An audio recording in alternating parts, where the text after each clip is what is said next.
I went from making lipsticks in my dad's shed to selling lipsticks globally, and this is how I did it. I make 70K a year selling lipsticks. I was literally making hundreds of lipsticks a day. The most I've earned in a week since beginning my business is £25,000.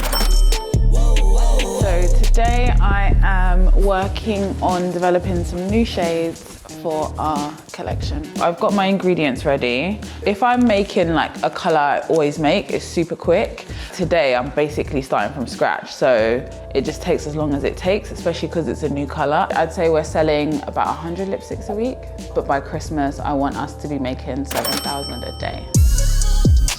I'm measuring out the castor oil, which is the base for my lipstick.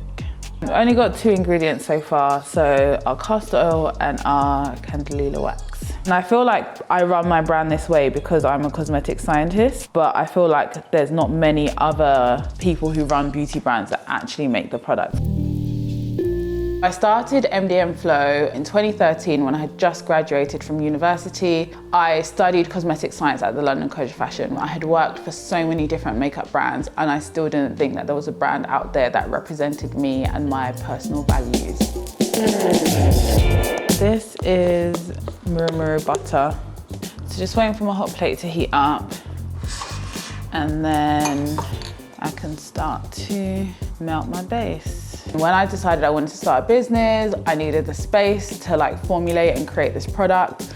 I took out a £5,000 loan, bought the equipment that I needed, and I just like essentially created my own lab environment at home in my dad's shed.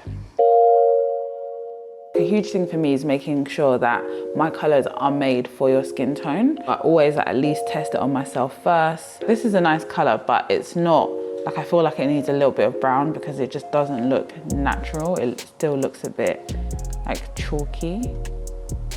Yeah, this is more like it. We had our big feature in the New York Times, which is what really kind of catapulted the business.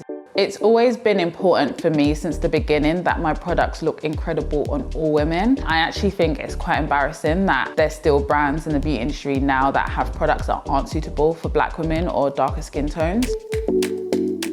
My customers tend to be younger women, like so from your Gen Z teenagers to millennials. Our 3 main revenue streams is our online sales, pop-ups like store events, and brand partnerships. So we poured it into our molds, scraped off all the excess so that we can remelt it and make a lipstick out of it later. And we're just waiting for the lipsticks to dry. And there you are. I'm very pleased with this color. It's nice though.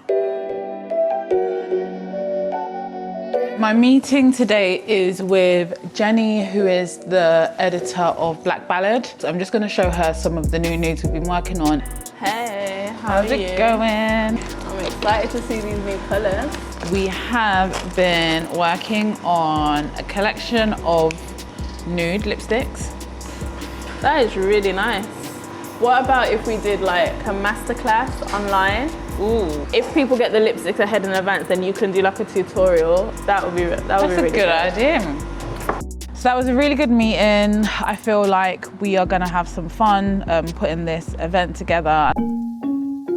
My main motivation behind doing this is it's really important to me to do something that I love. One of my biggest goals is to be the fastest growing business in my industry.